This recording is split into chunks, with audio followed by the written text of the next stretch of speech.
Now I would like to invite Ms. Binalakshmi Nepram from Manipur. For our audience, Binalakshmi actually works for Manipur's Women Gun Survivor Network, and she is also one of the founders for Control Arms Foundation of India. And in 2011, she was awarded the CNN IBN Indian of the Year Award. Binalakshmi, please.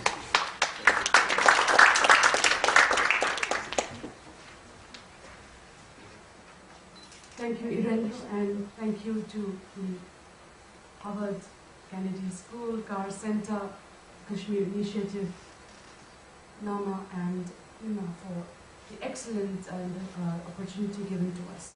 Coming to Harvard is like a dream. It's my first time in Boston, and I think a lot of people are looking up to how this hour-and-a-half discussion is going to. They think it will going to transform the face of Northeast India and its violent politics.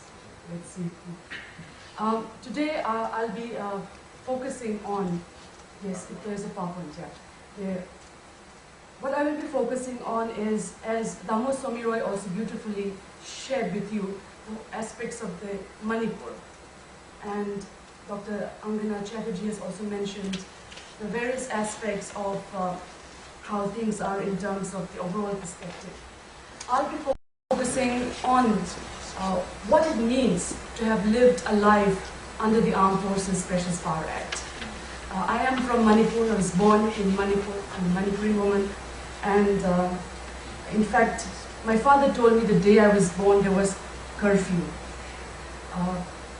At the age of, when I was 8 years, I saw the first ever aftermath of a massacre near my house. It was a Herangoitung massacre, where more than 13 civilians were shot dead in court by the paramilitary after the insurgents attacked them for weaponry. I grew up seeing Chinese balloons, which is because a lot of our insurgents were looking at Maoist insurgency. This was the mid-70s and the early 80s as I was growing up. Dr. Chatterjee mentioned about 70,000 killed in Jammu and Kashmir alone because of this.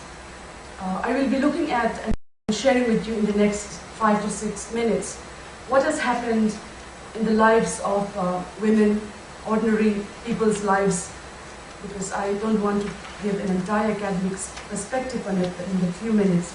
I would like to share what it, as I mentioned, what it meant to live a life there. Our Chief Minister stated that more than 20,000 people have died in the last 2 decades, ever since the Armed Forces Special Power Act has been planned.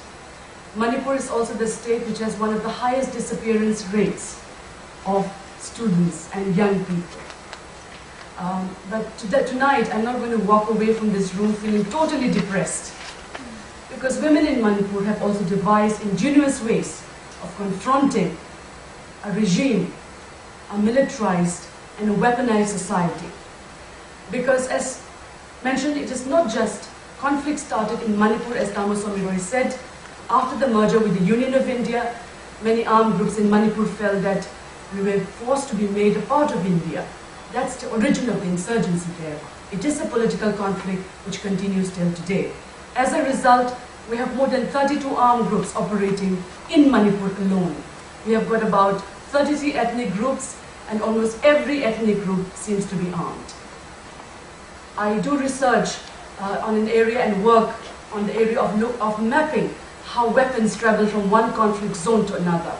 And I also look at the whole ambit of narco-trafficking along the Indo-Burma border.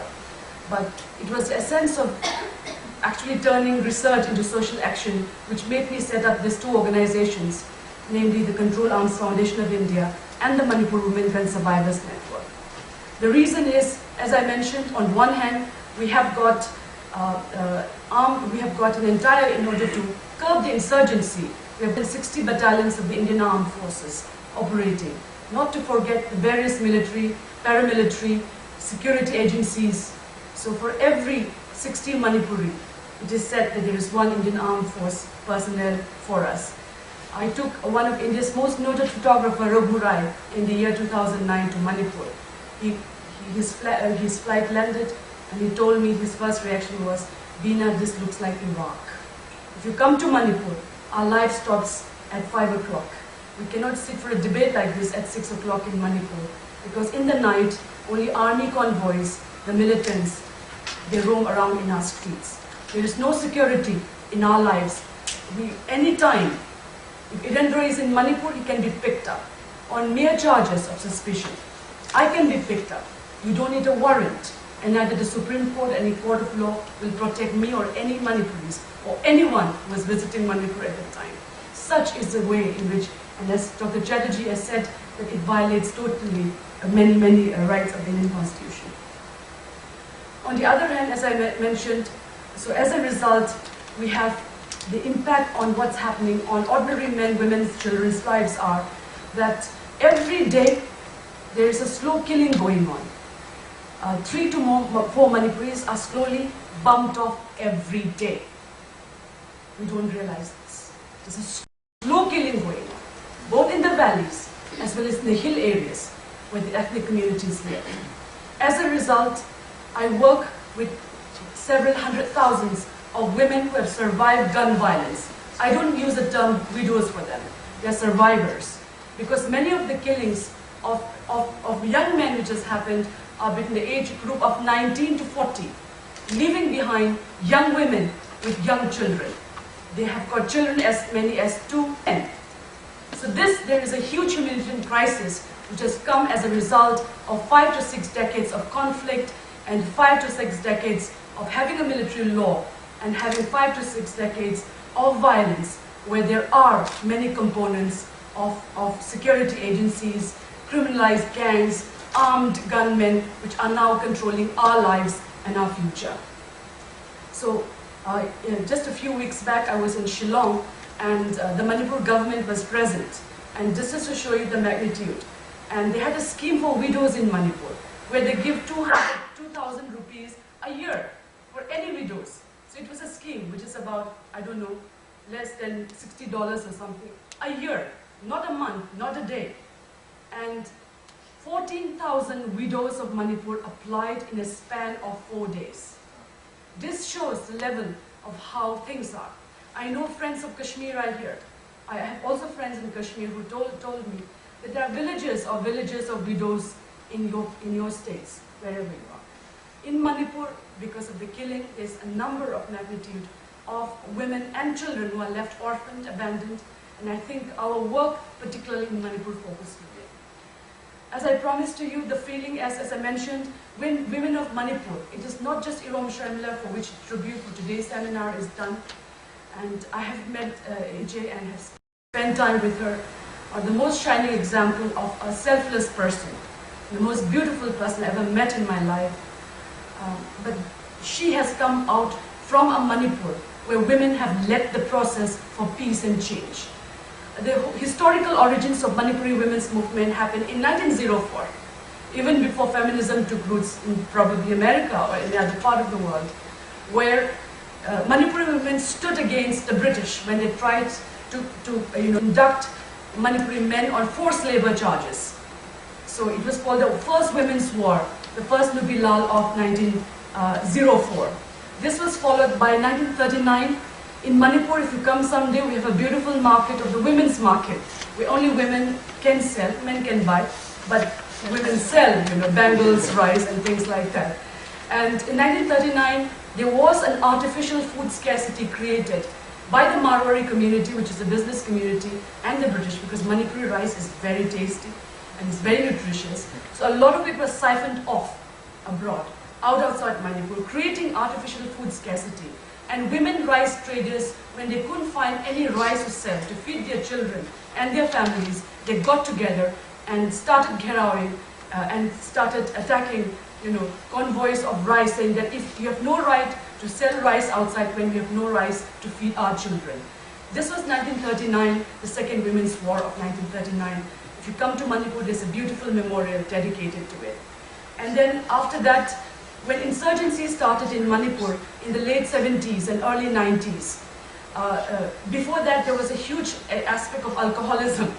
So Manipuri women started what is known as Nisha Bandi movement, means a movement against addiction. So because a lot of our men were getting drunk and beating women. So women got together and they started heroing liquor shops and garlanding men who are drunk with shoes. So it became a very powerful movement in Manipur. And then when the insurgency started and the Armed Forces Special Power Act was clamped in Manipur in 1980, and when there was massive disappearances of young men and women, and when there was no protection of law, that's when the Manipuri Maira Paibis emerged in Manipur, which is groups of women who patrol the streets of night with bamboo torches. And I am a product of that history. Irom Sharmila is a product of that history. Every day of our lives, we the women in Manipur, we struggle every day to bring that peace in our hearts, in our families, and in our region and in the country. And I think this is what the spirit of Irom Sharmila, she does it in her in the hunger strike. She's been fed through the nasal tube, through a pipe. But there are other women in Manipur, the Maira Paibis, who have stood behind her. Thangja Manorama's case, where 12 Imas mothers protested in front of the Kangla, and many other historical emergence of women. And Irom Sharmila is one of amongst us. We have taken the struggle. She's an icon for us. She's an inspiration. And work will go on in Manipur, led by women and men, to bring the peace and justice that we would like to see. Thank you.